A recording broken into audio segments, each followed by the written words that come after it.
Hi friends, how are you today? Welcome to In Deep Knit Podcast, a podcast about nothing, filmed in Nowhere, Iowa. And if you're new here, my name is Samantha. I'm the owner of a Whimsical Wood Yarn Co. And I'm filming on location in my yarn shop in Ackley, Iowa.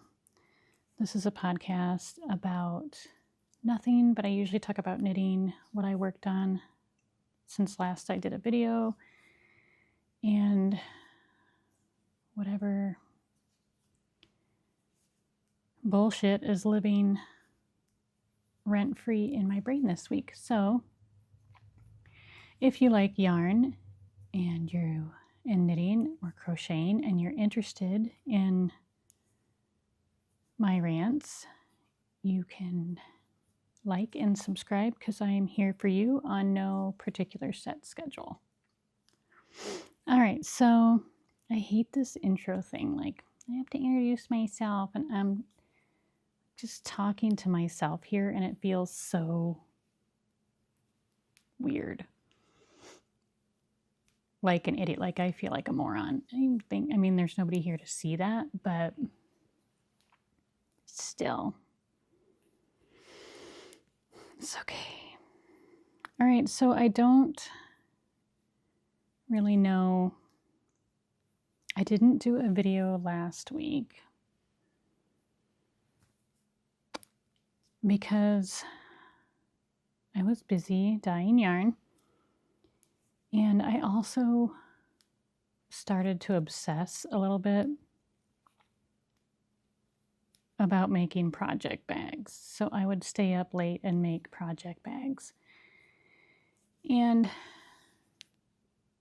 during COVID, I made a lot of bags. But I have been making them and then sporadically selling them over the last 10 years for sure. Maybe even more than that. I don't know. And it's not because I like to sew. I actually hate to sew. However, I love the finished product. I'm a bag whore and I love fabric. Now, I don't have a giant collection of fabric, but I do have a lot. And so if I don't make bags and sell them, because I suck at quilting, like, then I'm just going to have all this fabric, right? So I thought, oh, I'll get out my sewing machine this week and after work I'll sew some bags. And that turned into this obsession because I haven't really sewn much since COVID, I don't think. And I have a Juki sewing machine that it does one thing, it does it really well, and it will sew through anything because I like to use heavy canvas and vinyls and stuff like that. And this sewing machine is a rock star. And actually, my friend Jill, some of you may know her, she makes wonderful bags. She's puff stitch bags. Or maybe she's just puff stitch. I don't know, but I am constantly buying her bags. And you can check her out on Etsy and Instagram. She's probably on Facebook. She's really, really nice. She has like a full-time job and just makes this awesome shit on the side. So check her out. But anyway, so I think I bought a bag in February from her, which wasn't that long ago. And she helped me pick out the Juki machine like several years ago, which I can't believe it's been that long ago. She's just been a wonderful help to me. So if you can find her and support her, I'll try and put a link to her Etsy in the description box because she knows what she's doing. Also, warning, I'm probably going to swear a little or a lot. I probably should have put that at the beginning. Anyway, so she helped me. But anyway, so I haven't sewn shit since COVID, really. I think I made a couple things. I can't remember. Maybe a couple tote bags. Like my friend Pamela and I like to talk about making bags. I feel like she's sewn more than I have. Like, you give a shit. But anyway, there's the thing. So I made some bags, but the problem is that I haven't sewn and like I'm a little rusty, but I'm gonna sell them anyway if people buy them, and if they don't buy them, well, then I'll just use them because, like I said, I have lots of bags. I rotate them out. I love them all, and I'm a bag whore. But I will show you what I was obsessing over last week, which is these fucking bags that I made. Because I saw there's this maker, and I can't remember where she is. She's not in this country. And I think she goes by Pink Hazel. And I own one of her tote bags. And I bought, and I should have it here to show you, but whatever. She prints like the word knitting and knit on the side of the bags and then sews them together and whatever. But I like texture and mixing patterns and colors. And so I thought, oh, I'll just applique some letters and sew them onto these bags, and it'll be so easy, and I'll just quick get it all done. And then I'll have something to offer people next, this week, which would have been last week. Because I've been trying to dye yarn for the pre-orders and yada, yada, yada. And I did get a lot done, and there has been a lot that's shipped out, but I'm still trying to catch up on that. And my obsession with these fucking bags just made it worse. So I was up late anyway. So I'll show you. Because I wanted the same kind of look and feel as the Pink Hazel bags with the print knitting, even though I already own one, but it's not the same thing, right? Like, what was the idea in my head was different. And then I bought another one and I gifted it to my friend Linda. But anyway, so I put the word knit on some of these bags, which is a whole process of its own. And my sewing is a little rusty as far as like straight lines, and I was using my Bernina machine, which I like to use like heavy interface, and so that the bags kind of stand up on their own. And I don't think that zippers have ever really been my friend. If I have a project bag, I prefer it without a zipper, but I thought, oh, I'll put a zipper. So this is one of them. And then this is another one. And the problem is that I made the letters like huge because I'm like, I want to see this shit. And I didn't want to sew around some little tiny shit, which in hindsight, I should have totally made the letters smaller. But I didn't. And so now it's like, knit. And of course, they wouldn't fit. So I just, yeah, okay. And like, I just love mixing. And then, so this one doesn't have a zipper. This one has magnetic snaps because I made the zipper one and I was like, yeah, no, fuck that. And then I just made one plain with no knitting, just cute fabric, because this fabric is just so cute, right?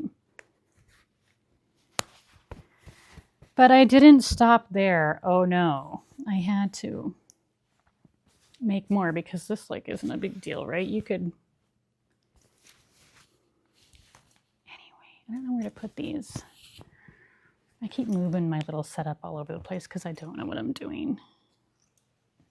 Clearly. Okay, so I'm going down into my dungeon and I'm finding all of this.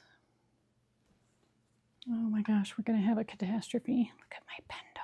You need a pendle, I'm telling you. I have two. I love them.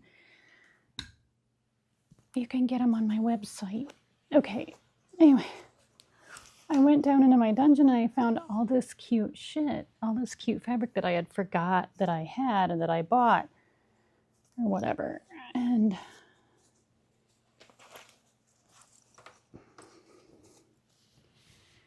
oh, that was a workout. So these are not as, this is just magnetic. I mean, and they're big. Like, I want to be able to fit all of my shit into these bags. I guess the ones I just showed you were medium, but you could still get a nice size shawl into these babies. So then I'm like, no, we need to make some bigger ones. And I found all this cute fabric. So I appliqued the word knit on this. No zipper, magnetic snap. And then I found wrist rulers from back. Wrist ruler keychains, I guess. And I attached those to this little thing. So, right, these aren't as stiff, but they're still pretty awesome because couldn't remember what kind of interfacing I used to use, and well, I figured it out, but not before I made these bags. So then I just ended up finding all the fabric and playing with it and cutting out all these letters and just doing all kinds of shit. Another large knit. I love this one. And I like the wonky letters. I asked my girls and I'm like, should they be straight across? And they're like, no, we like them wonky. And I kind of do too because, well, I'm wonky. Then I thought I'd try a zipper again. This one's a little bit bigger. And I did.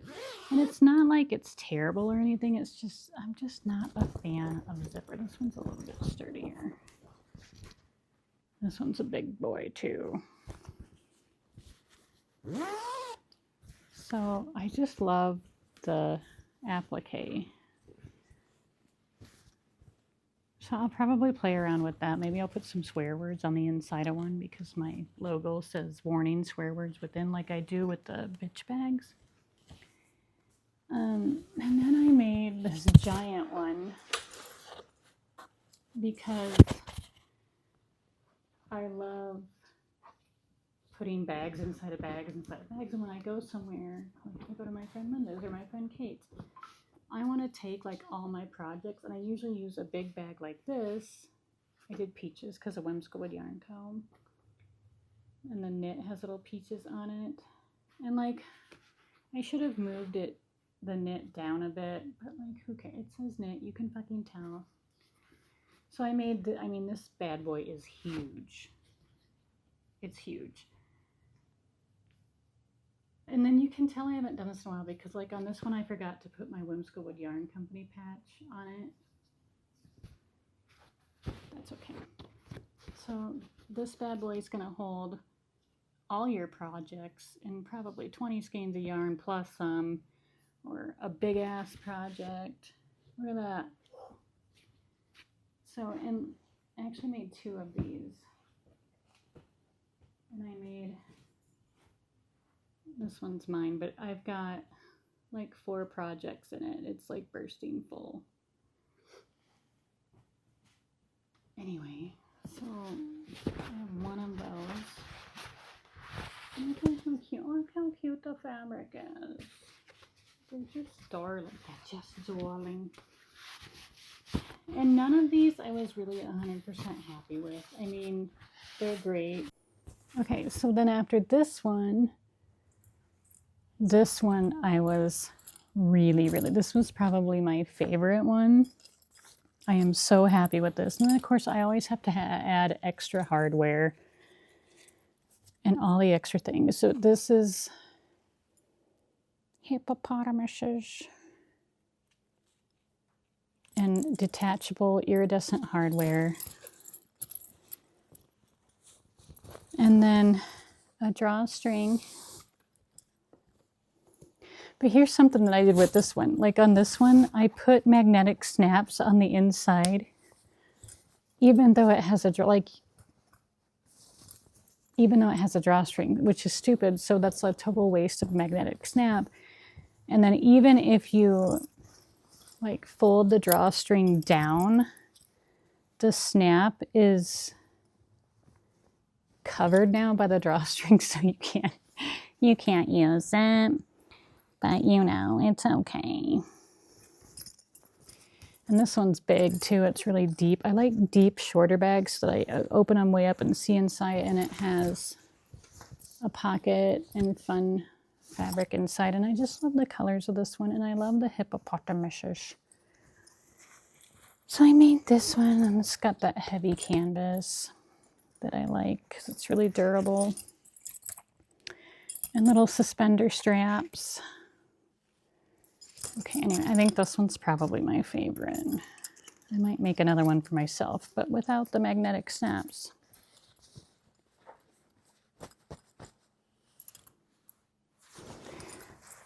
Then I came across some fabric that my friend Pamela had sent me, and I loved it. I don't remember if I bought it from her or if she just loves me, so she gave it to me. But it says "I hate people" on it. And I just thought, well, it would be really fitting for me to put trash pandas with the "I hate people" fabric. But here's where it went wrong, because I wanted this bag to be really squishy, and I was used to using fusible fleece and thick, heavy interfacings with the bags that I make, but I forgot that I always use the Juki sewing machine. So there's slip pocket. But so I made these bags, but the stitching is not the greatest as far as everything kept slipping. My sewing machine could not get through the seams, my Bernina, but I mean, my Juki would have been able to do it like that. But like I said, I forgot that, and I was already invested. And so like this line here goes to, I mean, it's just kind of wonky, and it's sort of a dumpster fire. But I did put them on a website, and I said that they weren't perfect, but they're huge. Like, they will hold a ton. So maybe someone will love them even though they're imperfect, and they have fun straps, and there are 2 of them. But when I was making them, when I got to like the final, I need to trim some of these things off. When I got to the final stage, which is like top stitching around, which I couldn't even get done, and it's all wonky and not even straight. I mean, it's not terrible, but it's not awesome either. But anyway, I'm making these damn bags, and I get to the final stage, and this is what I found. Do you ever like put something together and have pieces left over? These are supposed to be inside. They're supposed to be a part of that bag. I mean, I know where they were supposed to go, but I thought, it's so weird that it's not fitting right, and I had to like cut things down, and this is why. Like, what in the fuck was I doing? So I have extra pieces of these damn trash panda dumpster fire bags, but I love them. I will make more, but not after I get my Juki out. I mean, these are squishy, heavy duty, and they will hold a ton of shit. They're really, I like to make them really deep. And they say I hate people on them because it's too people-y outside. And I don't know what the hell. So I really hope that the microphone is still working after I dropped it on the floor. All right, so speaking of I hate people, which I don't hate people. I mean, I kind of hate people. But my son, so last week,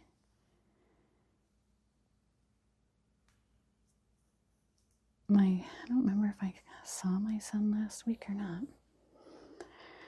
Well, anyway, this week we had a blizzard, and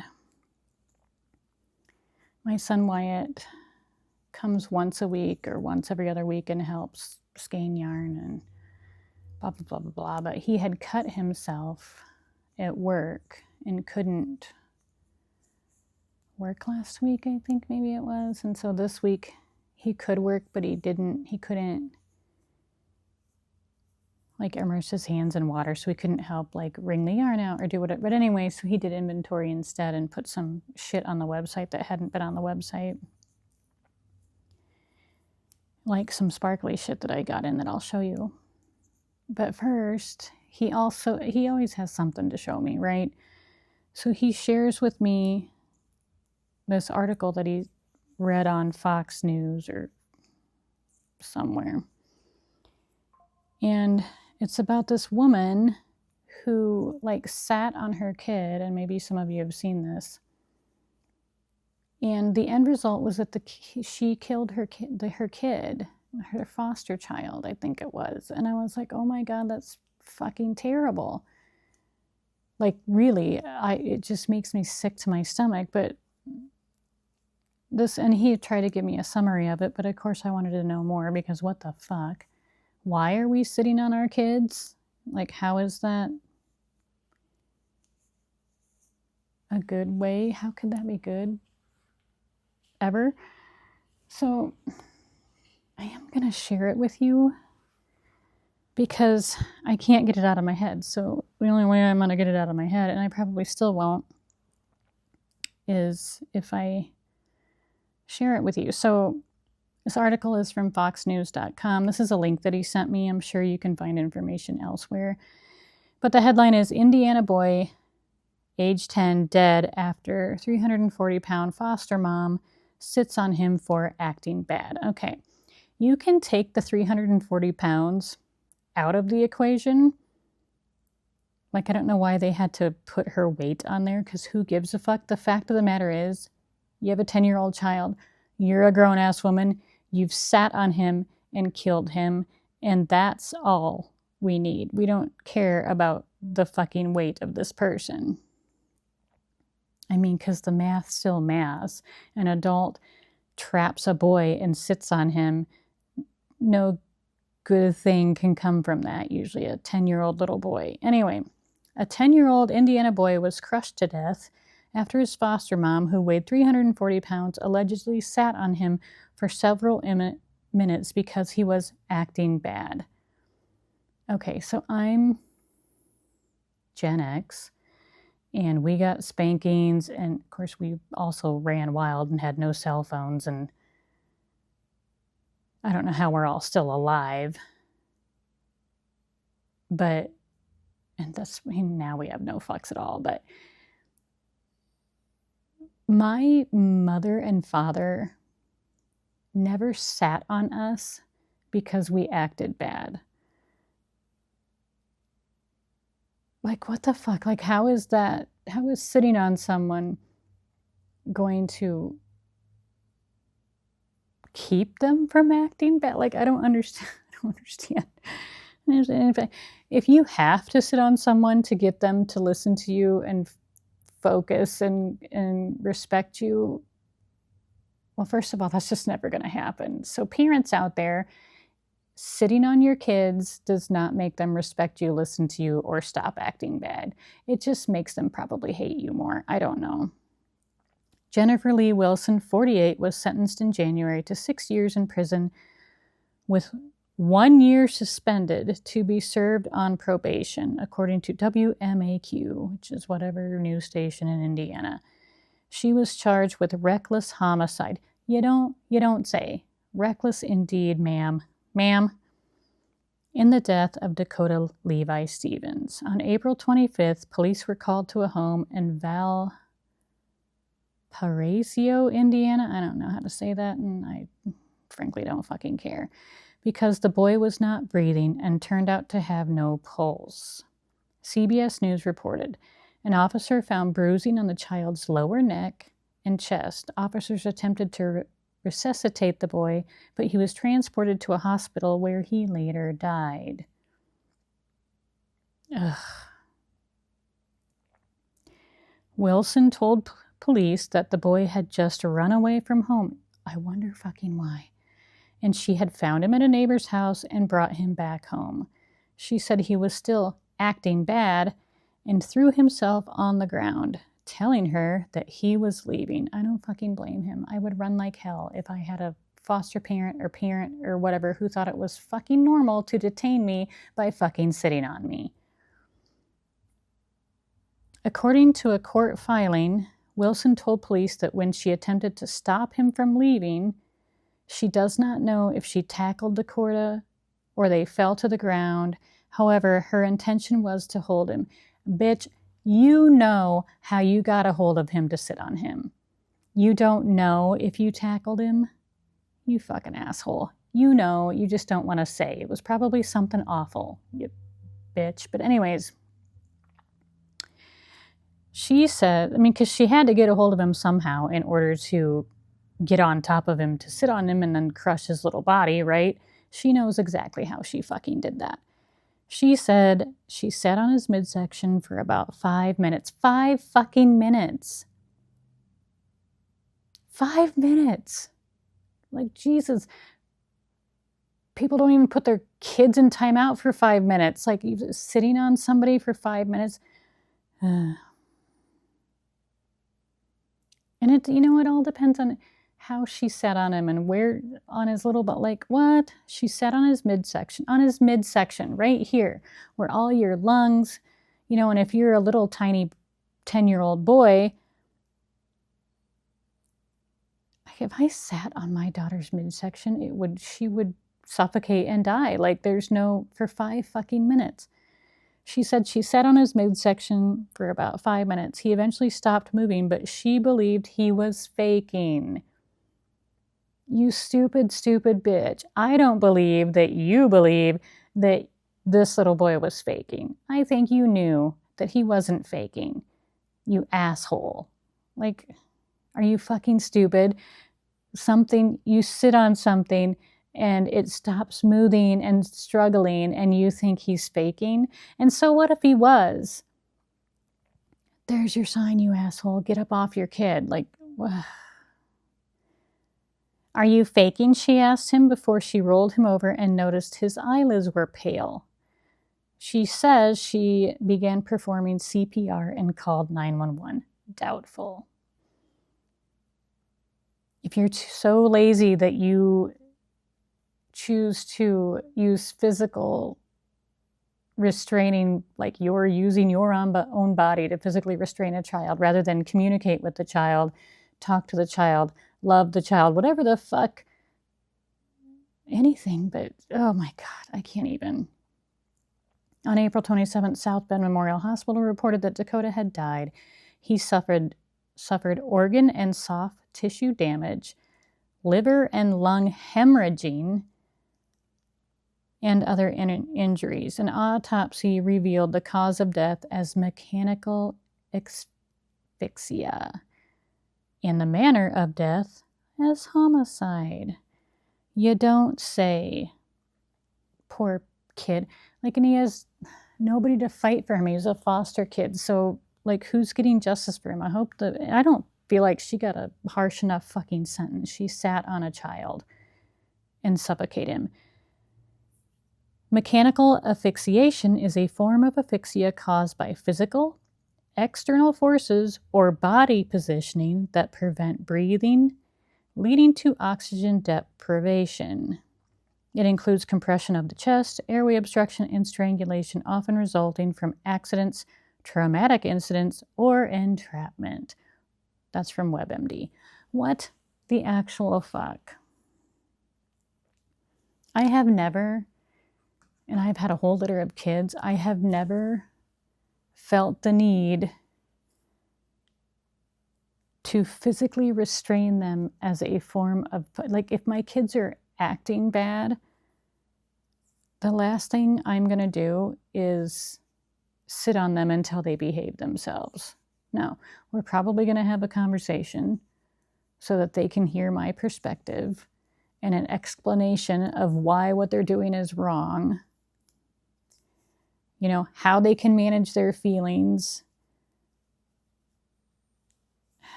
Like what? Anyway, I don't know why I'm sharing that with you. It's just because it made me so, I just thought, what in the fuck? That's probably why I try not to read news articles. I mean, I never go on Fox News, so I don't know. This time in my life is the most I've ever paid attention to news headlines, but ever, I think. And that's probably because so much, I think maybe during COVID, I was watching quite a bit of news. But now I feel like I'm watching all kinds of fucking news because there's so much going on. Like, where the fuck is Nancy Guthrie? You know, and then that retired Air Force guy in his 60s that just up and fucking vanishes. And why isn't that getting more attention? If you don't know what that is, check that out. Where'd he go? You know, why can't we find him? Like, he left without his glasses, I think. And he was like in good shape. He was, I don't know. That one's fishy though, because nobody has caught him leaving on ring cam at all. Like, everybody in the Tri-County, everybody everywhere. I don't, but I don't live anywhere, I guess. I live nowhere. Nobody comes to my house, but everybody has a ring cam these days, so they can talk to the Amazon guy that drops off their package, or yell at people trying to steal their shit, or just to see, you know, who's been up to the house or who's leaving the house. Or I don't fucking know the reasons why you have a ring cam, but it seems like everybody on the planet has one except me. And I find it surprising that nobody captured this guy leaving or walking, or anyway. And then Epstein, holy shit. I'm not going to talk about Epstein this week, but I might talk about Epstein next time I video, because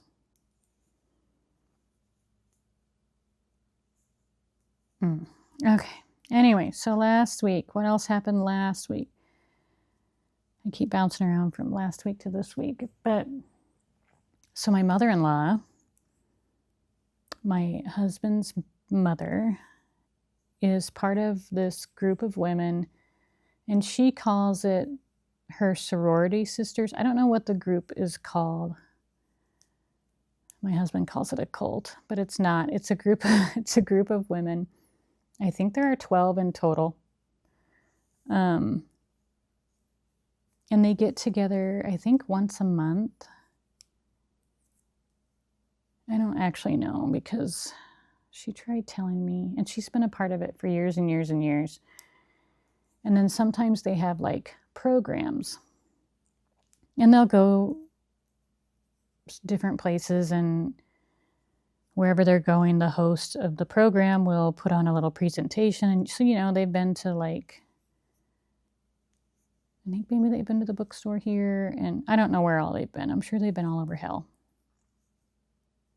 And they have food and meetings and minutes, and it's like, it's this whole thing. So I think it's like a continuation of, if you're in a sorority in college or whatever, this is like the I'm out of college version, I guess. I don't know, but my mother-in-law's been a part of it for like 60 years. She's like one of the founding members or some shit. I don't know. Anyway, she'd asked me if I would want to host one of their programs and give them a little demonstration about, you know, the shit that I do here. And so we squeezed 10 women. I mean, if you ever come into my yarn shop, it's set up so weird. I'll have to show you it sometime. Around a table, and they were all great. Some of them I knew, some of them I didn't.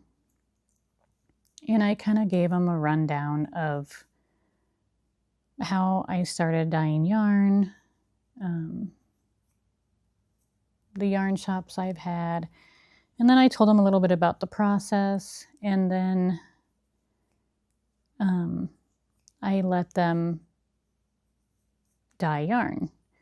And if I can figure out a way to make a little slideshow of the photos that my daughter took of them standing around dyeing yarn, I will do that and insert it here, or here, or here. Or maybe not. I don't fucking know. But anyway, so that was pretty fun. And the women, I guess we couldn't dye the yarn because it would take hours, you know, and I didn't want steamers and hot things around all these ladies. So I let them apply the color to the yarn on my big tables. And then the next day I steamed it all and then hung it, and then it just kind of hung there for a while. But I thought I would show you because it was really cute. They all took part, all 10 of them. And so they didn't each dye their own colors. Like half of them worked on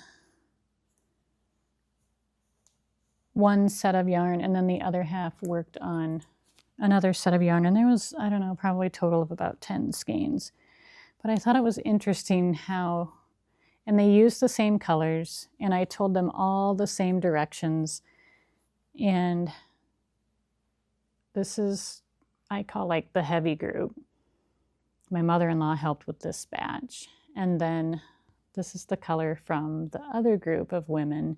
And they were both using the same table. So they would like take the dye and pass it around in the same order, all the same colors, until it came back full circle. And it was, I don't know, it was fun. I think that they had a good time. That was the syringe those that are just pretty. made that noise.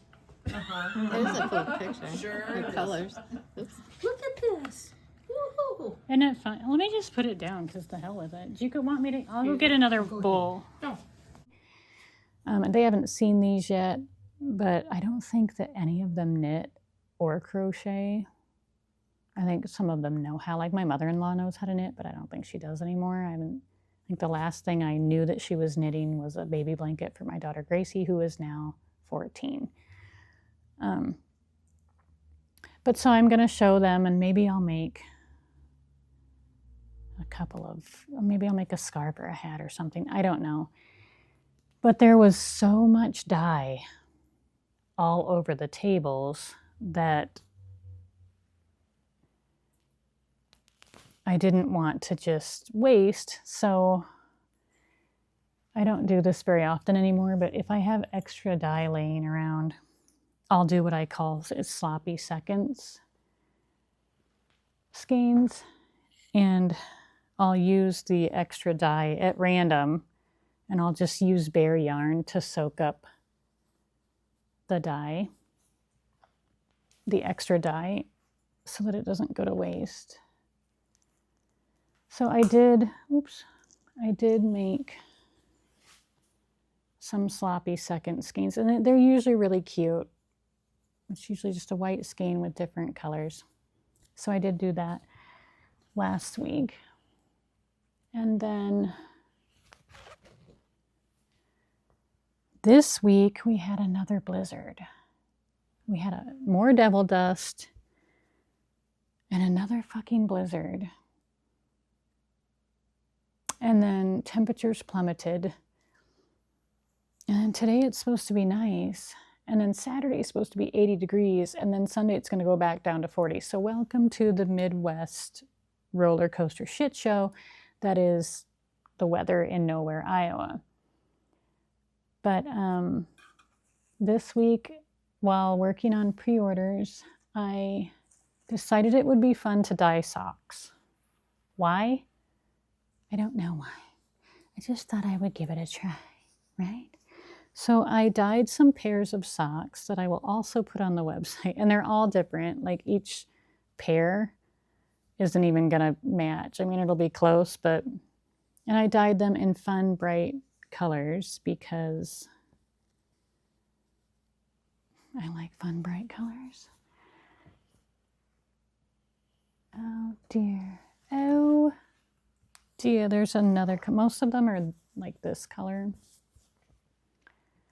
But I did just a couple pairs of another color. I'm trying to get to show you without having to stand up. I don't want to stand up. I have this little rolly cart that's going to make a shit ton of noise. Oh my gosh.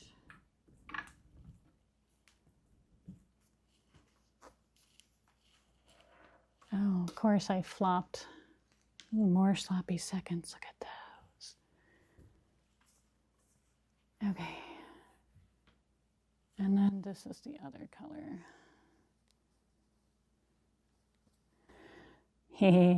So I'm going to call them socks that don't suck. Why don't they suck? Because you didn't have to knit them. That's why. And because they're fun and happy, and looking at them should bring you joy. And like if I have good reception on them, if people seem to like them, I will make more. You can comment and let me know if you like them. But I'm actually testing them out today. I don't know how.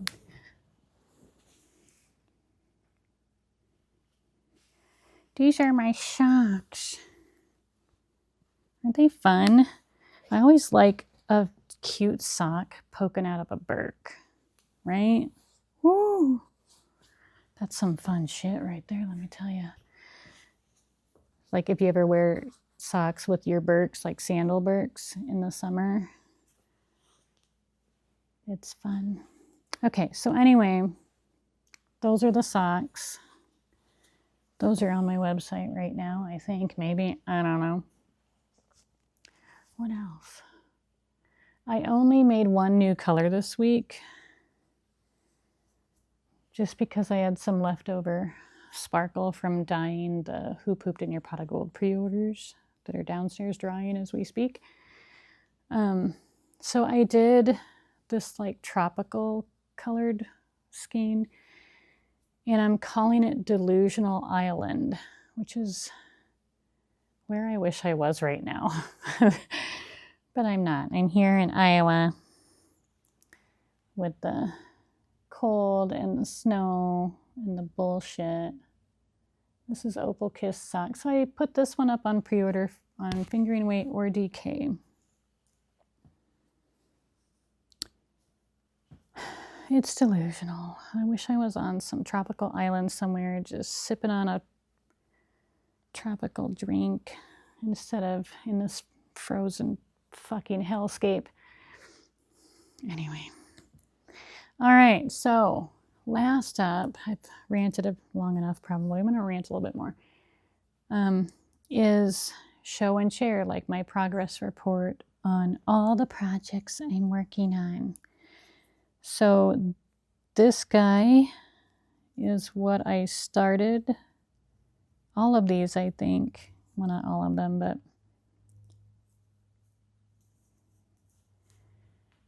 I showed you that I was working on this on episode 1. So this is how far I am on my petite knit no frills sweater, I think it's called. I've gotten a little ways, not very far though from last time, but I'll show you anyway. And you probably can't see the sparkle because it's all disco in person, but it's like camera shy, but she's really sparkly. And the color is Emotional Support Yarn, fingering weight, and I'm holding it double with the Opal Kissed Floof in the color Warm Hugs. So, ooh, look at that. I don't know if you can see it. And I said that as I'm knitting these, I will put them back up on the website so you can get these two colors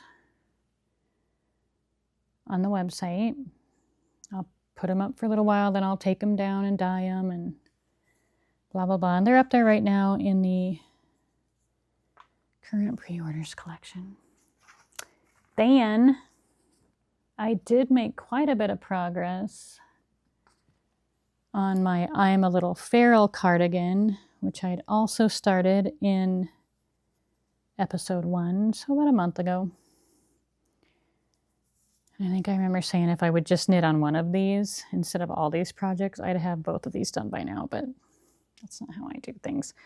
So this is Opal Kissed Sock, and the color is I'm a Little Feral. No, I'm sorry. This is Opal Kissed DK. The color is I'm a Little Feral. And the pattern is Petite Knits No Frills cardigan, and I'm quite a ways. I separated this sleeve right here, so I've done a little bit. I love what it's doing. I love how the colors are running and pooling. I think it's bitchin'. Opal Kiss DK, and I put that one back available for pre-order if you wanted to get some. I'm not holding it double with anything. It's just the DK, and I am just into my third skein. So, isn't that cool? It's looking really cool. I don't know if you can see the sparkle a little bit better in this one. Yeah. Okay, then in episode 1, I blabbed about the sleeve that I started knitting, and I think episode 2, I ripped it out. This zipper is going to be really loud. And then episode 3, I had like went this whole other direction, and I'm still on this whole other direction, and I'm actually very pleased. And so I did not have this much done at all last time I did a video, but this is my sweater, okay? And this main color here is called That's Some Shady Shit, and it's dyed on Sometimes I Rage in It DK, which is a merino yak and silk blend. It's one of my favorites, and it's expensive, but I usually try to give people a price break on it. And I dyed a shit ton of those on pre-order, and I'm hearing back from people that they've loved it. It's just kind of a hot mess. Some are light, some are dark, some have more colors than others, so alternate skeins. I alternate every other row. I switch. But anyway, so the direction that we've gone, so I've separated the sleeves from the body, and the coordinating colors are Plucky Knitters Primo DK, I think. It's on my website if you want some. This color is called Sash, and this pink is called Mitzi. And here's how successful I was. I got the word knitter on the back of my sweater, and I'm so fucking excited about it.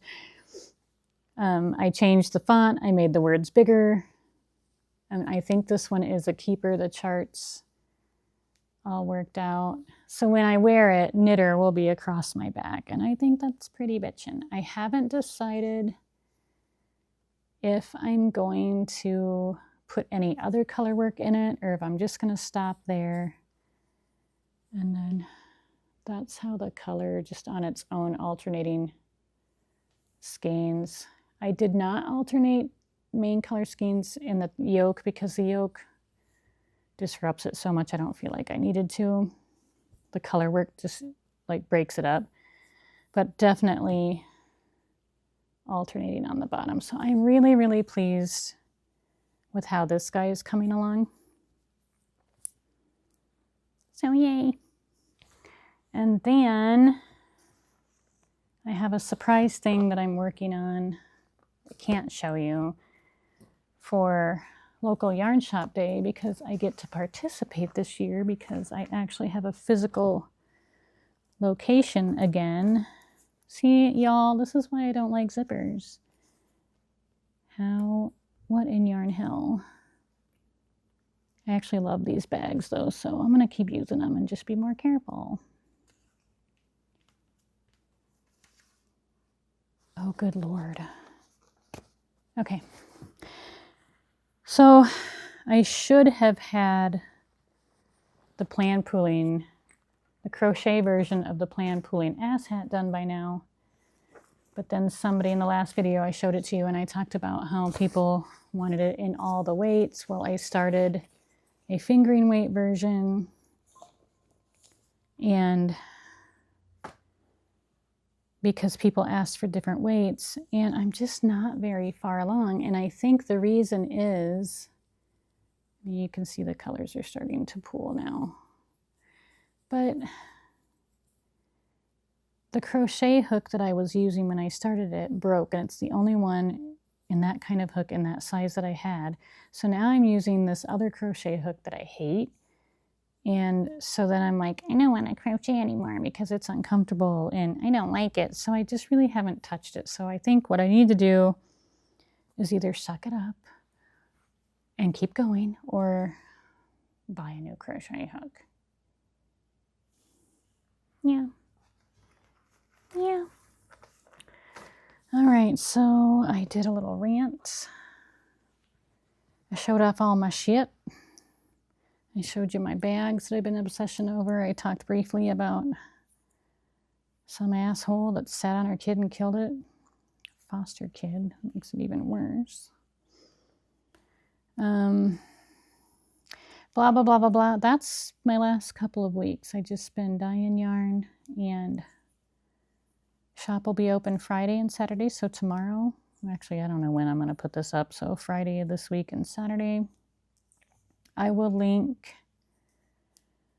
all the shit that I've talked about in the description box. If you comment, I will see it and respond. It might not be right away, but I will see it and I will like and respond.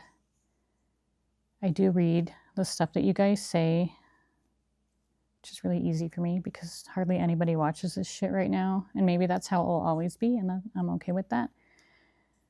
But until next time, do one thing every day that makes you happy. Don't kill anyone. Make good choices. And enjoy the rest of your week. Bye.